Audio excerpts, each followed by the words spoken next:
2025 തുടങ്ങി ഒരു സേവിങ്സ് എന്തുകൊണ്ടും നല്ലതാണ്. പറഞ്ഞാൽ മാത്രം പോരല്ലോ, സേവ് ചെയ്യണ്ടേ. നല്ല ഭംഗിയുള്ള പിഗ്ഗി ബോക്സ് ഒക്കെ ആമസോണിൽ വാങ്ങാൻ നോക്കിയപ്പോൾ 600-700 രൂപ. അത് വാങ്ങാനുള്ള പൈസ 600 പേരോട് കടം വാങ്ങേണ്ടി വരുമല്ലോ എന്നോർത്ത് എന്തുകൊണ്ട് നമ്മളെ കൊണ്ട് പറ്റുന്ന വിധം ഒരെണ്ണം ഉണ്ടാക്കിയെടുക്കാമെന്ന് അങ്ങോട്ട് കരുതി. അതിനായിട്ട് തട്ടിൻപുറത്ത് നിന്ന് പാത്രം വാങ്ങിയ പഴയ ഒരു ബോക്സും 3-4 കളർ പേപ്പറും പശയും കത്രികയും മാത്രം മതി. ഇനിയാണ് ശരിക്കുള്ള കലാപരിപാടി.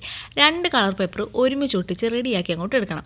ഇനി അത് ഉണങ്ങുന്ന നേരത്തിന് ബോക്സിൽ പൈസ ഇടാൻ പാകത്തിന് ഒരു ഓട്ട അങ്ങോട്ട് ഇട്ട് കൊടുക്കണം. ഇനി ബോക്സ് വെച്ച് ഷേപ്പ് അനുസരിച്ച് വൃത്തിയായിട്ട് നമ്മുടെ യുക്തിക്കനുസരിച്ച് അങ്ങോട്ട് ഒട്ടിച്ചെടുക്കണം.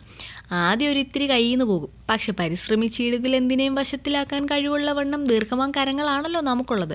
അപ്പോൾ അതനുസരിച്ച് അങ്ങോട്ട് സെറ്റാക്കി എടുക്കണം. 2 സൈഡും വൃത്തിയായിട്ട് ഒട്ടിച്ച് റെഡിയായി കഴിയുമ്പോൾ ഒരു പേപ്പറിൽ നമുക്ക് എത്ര രൂപയാണ് സേവിങ്സ് വേണ്ടതെന്നും എത്രയൊക്കെ കളക്ട് ചെയ്യാൻ പറ്റുമെന്നും ഒന്ന് എഴുതി അങ്ങോട്ട് തിട്ടപ്പെടുത്തണം.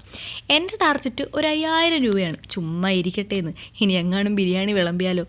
അങ്ങനെ കുറേ സമയത്ത് ശ്രമബലത്തിനൊടുവിൽ ബോക്സുകളിലെല്ലാം എത്ര രൂപ വെച്ച് ഇടാൻ പറ്റുമെന്നും എഴുതി അങ്ങോട്ട് തിട്ടപ്പെടുത്തി. എന്നിട്ട് ഐശ്വര്യമായിട്ട് ഉദ്ഘാടനവും ചെയ്തു. കളങ്ങൾ അങ്ങോട്ട് വെട്ടുകയും ചെയ്തു. ഇനി ഈ ബോക്സ് കംപ്ലീറ്റ് ആയിട്ട് വെട്ടണമെങ്കിൽ പാവം കെട്ടിയവൻ്റെ പോക്കറ്റ് പലപ്പോഴായിട്ട് അടിക്കേണ്ടി വരും. സാരമില്ല, നമുക്കൊരു സമ്പാദ്യമാക്കുമല്ലോ. അപ്പോൾ നിങ്ങളും ഒന്ന് ട്രൈ ചെയ്ത് നോക്കിക്കോ, ഈസി ആയിട്ട് പറ്റുമെന്ന്. എനിക്ക് പറ്റിയില്ലേ, പിള്ളേർക്കൊക്കെ ഒന്ന് ഉണ്ടാക്കി കൊടുക്കുന്നേ. അപ്പോൾ വീഡിയോ ഇഷ്ടപ്പെട്ടാൽ സപ്പോർട്ട് ചെയ്യാൻ മറക്കല്ലേ.